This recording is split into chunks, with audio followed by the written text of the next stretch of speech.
माफ कीजिए, आज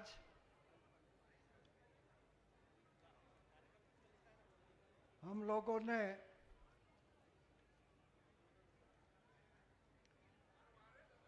हमारे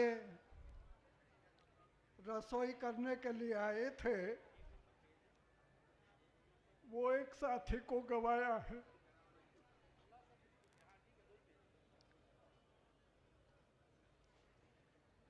इनको मैं श्रद्धांजलि अर्पित करता हूँ।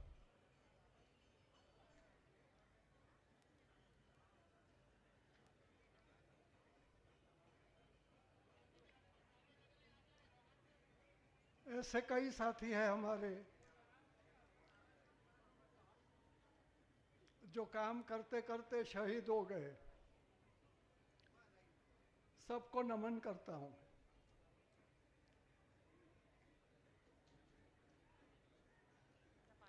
आदिवासी एकता परिषद 1992 से हमारे महाराष्ट्र के साथियों ने आदिवासियों के शोषण के खिलाफ, आदिवासियों की अस्मिता और आत्मसम्मान के लिए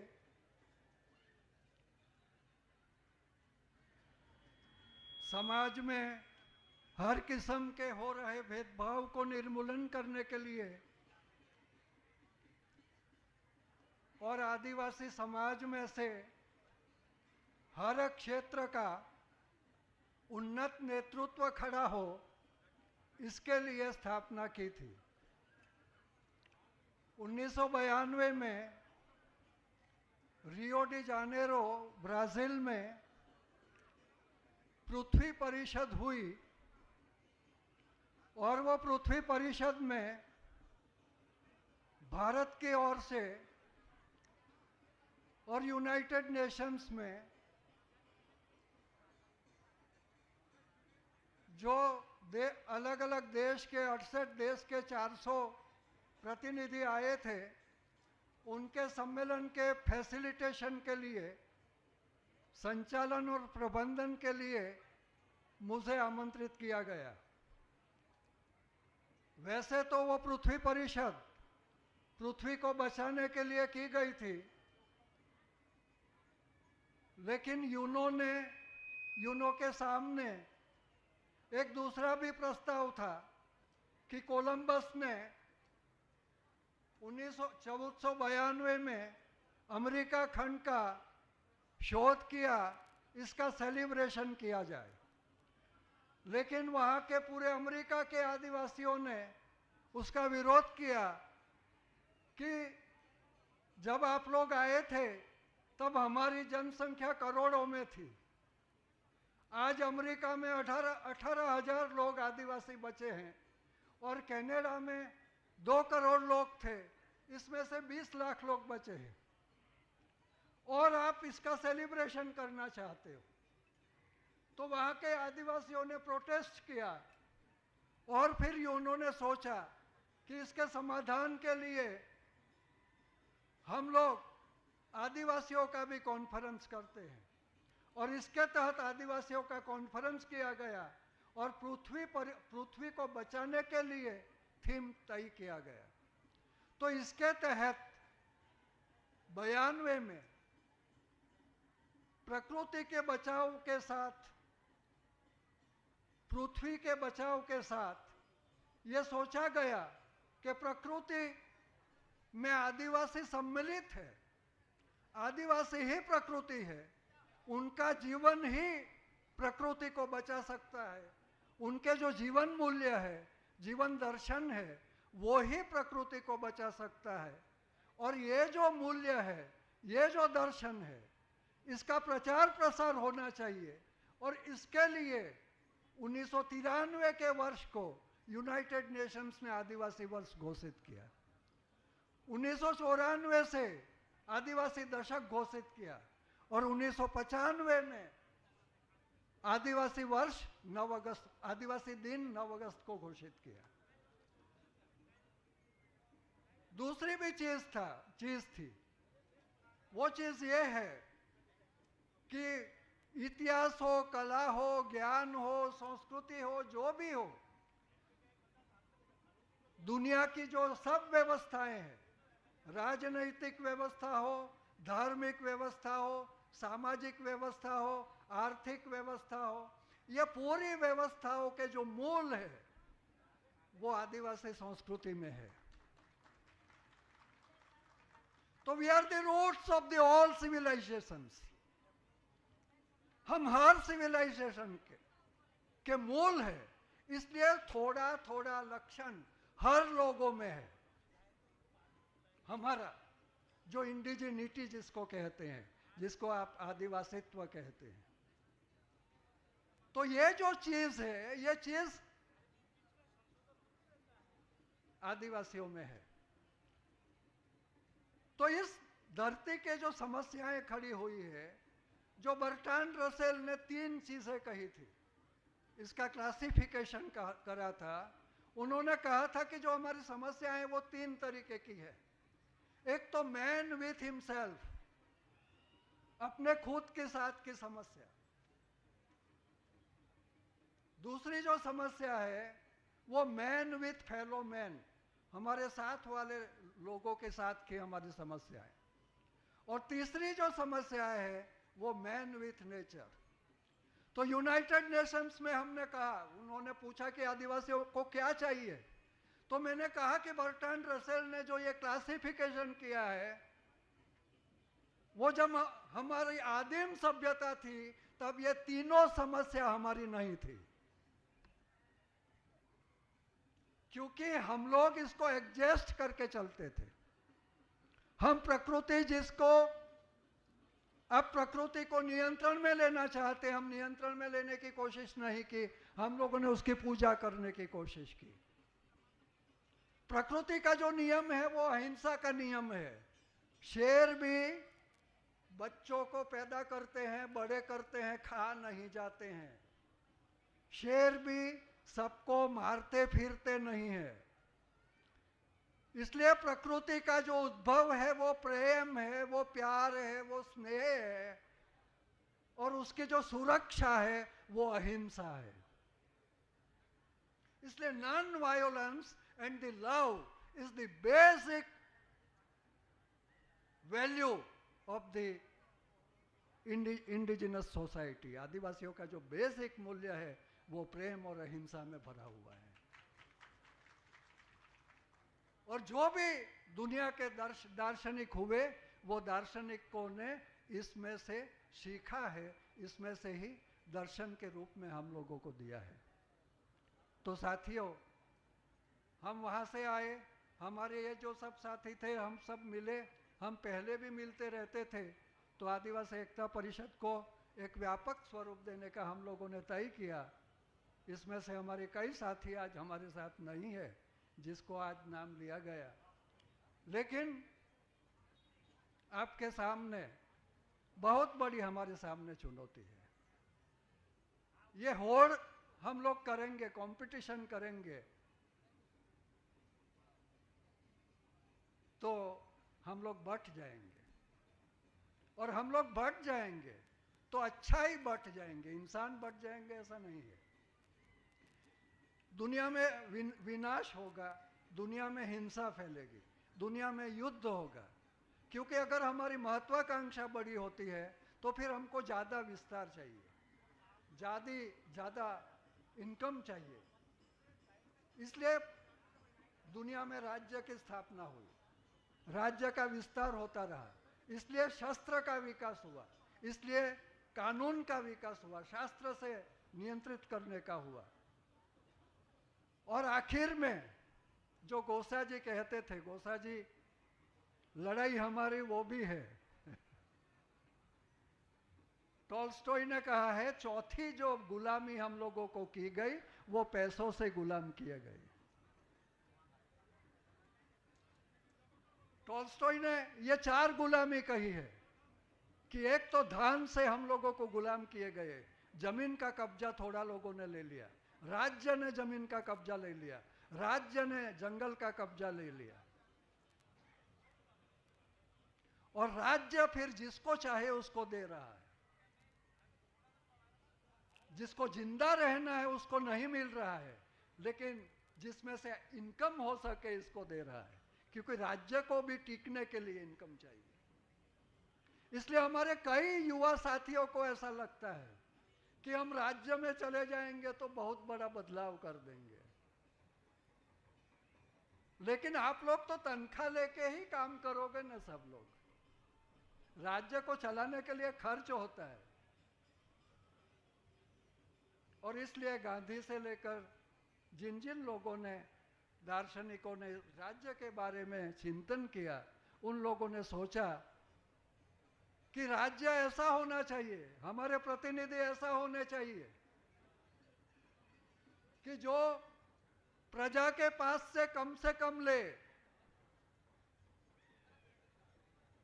हमारी जो प्रशासनिक व्यवस्थाएं हैं वो ऐसी होनी चाहिए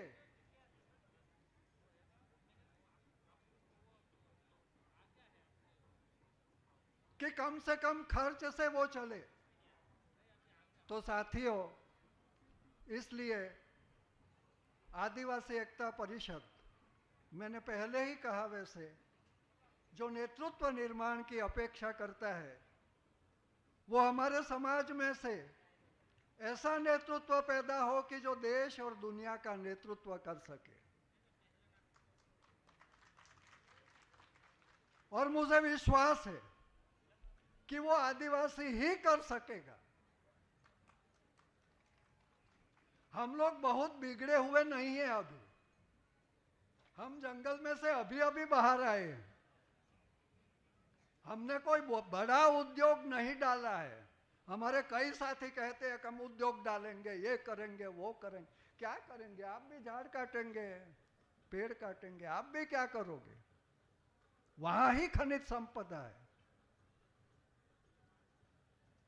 इसलिए आप लोग सोचो, ये एक नई दिशा की बात है, और इसलिए 14 जनवरी हम लोगों ने तय किया कि इस दिन धरती दिशा बदलती है। तो इस दिन दुनिया की जो सल्तनतें हैं, जो आज एक दूसरे को मार काटने पे उतर गई है, एक दूसरे को नेस्त नाबूद करने के लिए उतर गई है, उसको हम संदेश देना चाहते हैं कि आप लोग वापस घूमो, 180 डिग्री घूमो। आप लोग, ऐसे नहीं चलेगा, ऐसे दुनिया नहीं चलेगी। आधी दुनिया भूखी है। अभी अफ्रीका में जो वर्ल्ड बैंक और फाइनेंशियल जो इंस्टीट्यूशंस है दुनिया की, उनका एक समिट हुआ, और इसमें दर्शाया गया कि दुनिया की 41% संपत्ति 1% लोगों के पास है, और हिंदुस्तान में 62% संपत्ति 1% के पास है। ये बहुत दिनों तक ऐसी असमानता नहीं चलेगी।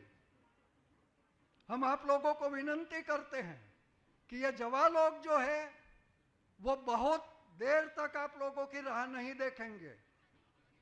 ये हथियारों से नियंत्रण होने वाली चीज नहीं है। करोड़ों लोगों को आप हथियार से नियंत्रित नहीं कर सकते हो। अलग अलग देशों में विद्रोह हो रहा है, और हिंदुस्तान में आदिवासी कम है, लेकिन इतने भी कम नहीं है। 10 करोड़ आदिवासी है।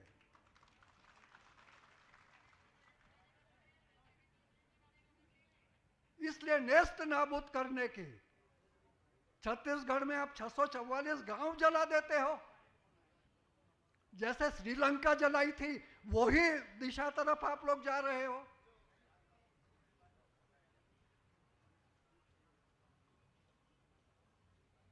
तो इट इज रॉन्ग।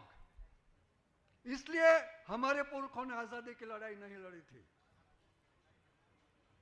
हिंदुस्तान के सबसे बड़े आंदोलन आदिवासियों ने शुरू किए हैं, और आखिर का जो आजादी का आंदोलन था वो महात्मा गांधी ने दक्षिण अफ्रीका के आने के बाद जो शुरू किया,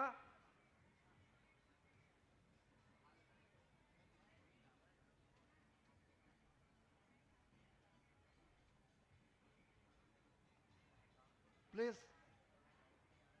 प्लीज बैठ जाइए जल्दी।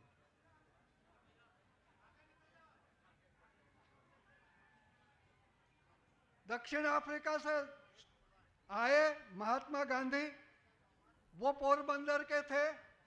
पोरबंदर में उनको कोई मदद करे ऐसा नहीं था, वहां तो सब व्यापारी लोग थे। अहमदाबाद में आए, अहमदाबाद में मिल मालिक थे, वो पैसे दे सकते थे, वो सैनिक नहीं दे सकते थे।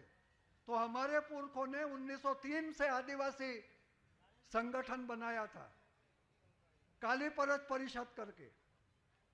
और वो ये पश्चिम भारत का जो विस्तार है, खानदेश का विस्तार जिसको कहा जाता है, मध्य प्रदेश, गुजरात, राजस्थान का थोड़ा भाग और महाराष्ट्र का भाग, ये मिलके उन लोगों ने उस जमाने में बनाया था। उन लोगों ने गांधी को खत लिखा 1920 में कि आप हमारे यहां आइए, हम स्वातंत्र संग्राम लड़ने के लिए तैयार हैं। और महात्मा गांधी पहले तो नहीं आ सके। 1922 में उन्होंने दक्षिण गुजरात में बारडोली में उनके बेटे रामदास गांधी और उनके भतीजे छगनदास गांधी और सरदार वल्लभ भाई पटेल को भेजे, और बारडोली में स्वराज आश्रम हुआ। और 1923 की 1 जनवरी को हर साल जैसे हम लोग सम्मेलन करते हैं, ऐसे वो काली परज परिषद भरते थे। तो इस सम्मेलन की अध्यक्षा कस्तूरबाई गांधी को 1923 की 1 जनवरी को उन्होंने बनाया। और इसके चलते 1924 में फिर महात्मा गांधी वेडछी मेरे गांव में आए, क्योंकि ये जो संगठन बना था वो वेडछी मेरी माँ के गांव में बना था।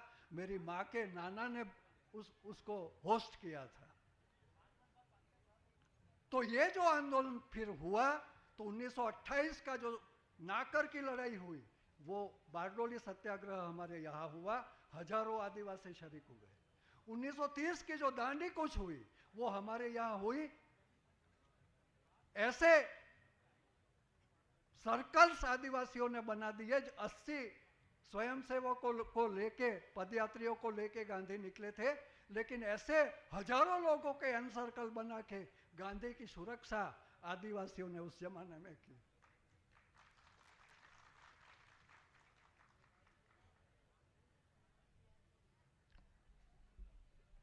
उन पर घोड़े दौड़ाए गए, पीटे गए।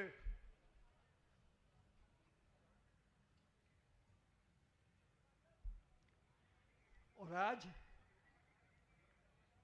1932 में स्वदेशी का आंदोलन हमारे यहाँ हुआ। 1938 का हरिपुरा कांग्रेस हमारे यहाँ हुआ, जिसमें सुभाष चंद्र बोस को अध्यक्ष बनाया गया। उस समय भी थोड़ी, आप कह रहे हैं वैसे, गरीब और तवंगर का, अमीर और गरीब का, मजदूर और किसान का भेद थोड़ा चल रहा था। तो सुभाष चंद्र बोस ने भाषण किया, एक रैली आई थी विरोध करने के लिए। उस महासम्मेलन में सुभाष चंद्र बोस ने भाषण किया कि अगर बंधुआ मजदूर थे वो लोग, अगर इन लोगों को आज़ादी नहीं मिलनी है तो मुझे ऐसी आज़ादी में रस नहीं है, इंटरेस्ट नहीं। I am not interested in that freedom. आज सब नेताओं के नाम लेके बोल रहे हैं, लेकिन नेताओं के जो उसूल थे, नेताओं के जो मूल्य थे, वो मूल्य हम लोग भूल गए हैं। तो मुझे लगता है कि आदिवासी समाज में से ऐसे अच्छा राजकीय नेतृत्व भी उभरे। अभी तक हम लोगों ने वो बात नहीं किया है, लेकिन अभी कहने का समय आ गया है। और हमारा नेतृत्व भी अध्ययन करे। ये सब पढ़ो, फिलोसॉफीज पढ़ो, सब दर्शन शास्त्र पढ़ो, सब विचारधाराएं पढ़ो, गांधी को पढ़ो, टैगोर को पढ़ो, ट्रॉट्स्की को पढ़ो, रस्किन को पढ़ो, टॉल्स्टॉय को पढ़ो। ये गांधी वगैरह, सुभाष चंद्र बोस वगैरह, ये सब पढ़ के, ये सब बैरिस्टर तो इंग्लैंड में हुए। तो ये बैरिस्टर होके आए तब जाके देश आज़ाद हो सका। हम लोगों को भी ज़्यादा पढ़ाना पड़ेगा, अपने बच्चों को देश विदेश भेजना पड़ेगा। जिनकी अच्छी स्थिति है वो सीधे धंधे में मत लगा दो, बच्चों को पढ़ाओ, बौद्धिक स्तर अपना ऊंचा करो। जैसे आप लोग आमने सामने बैठ के अर्थ कारण की, राजनीति की आप लोग चर्चा कर सको, आप लोग एडमिनिस्ट्रेशन कर सको। कई लोग कहते हैं, और खास तौर पर राजकीय नेतृत्व को ऐसा लगता है कि आदिवासी एकता परिषद हमारा विरोध करती है। ऐसा नहीं है बेटा, हम तो चाहते हैं हमारे बच्चे आगे आए,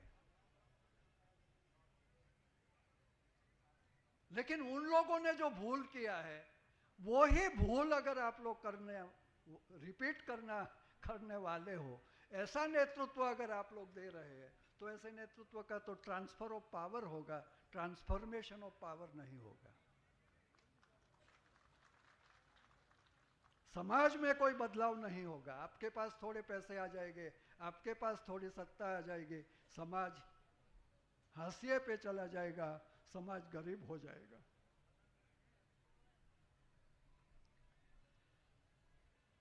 तो हमारे सामने सबसे बड़ी जो चुनौती है वो समाज में संवादिता कैसे टिकी रहे, वो हमारे सामने चुनौती है। इसलिए ये जो स्थान तय किया हमारे साथियों ने, हमको पता नहीं था कि ये फॉरेस्ट एरिया है, नहीं तो हम लोग नहीं यहाँ तय करते पहले।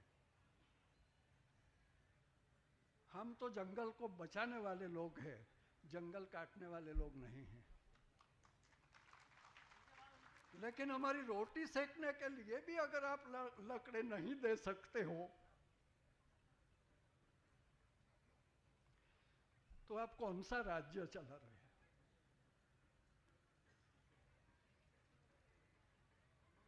तो मुझे लगता है कि ये चिंतन का विषय है, और आदिवासी एकता परिषद की नींव इस आधार पर रखी गई है कि हर इंसान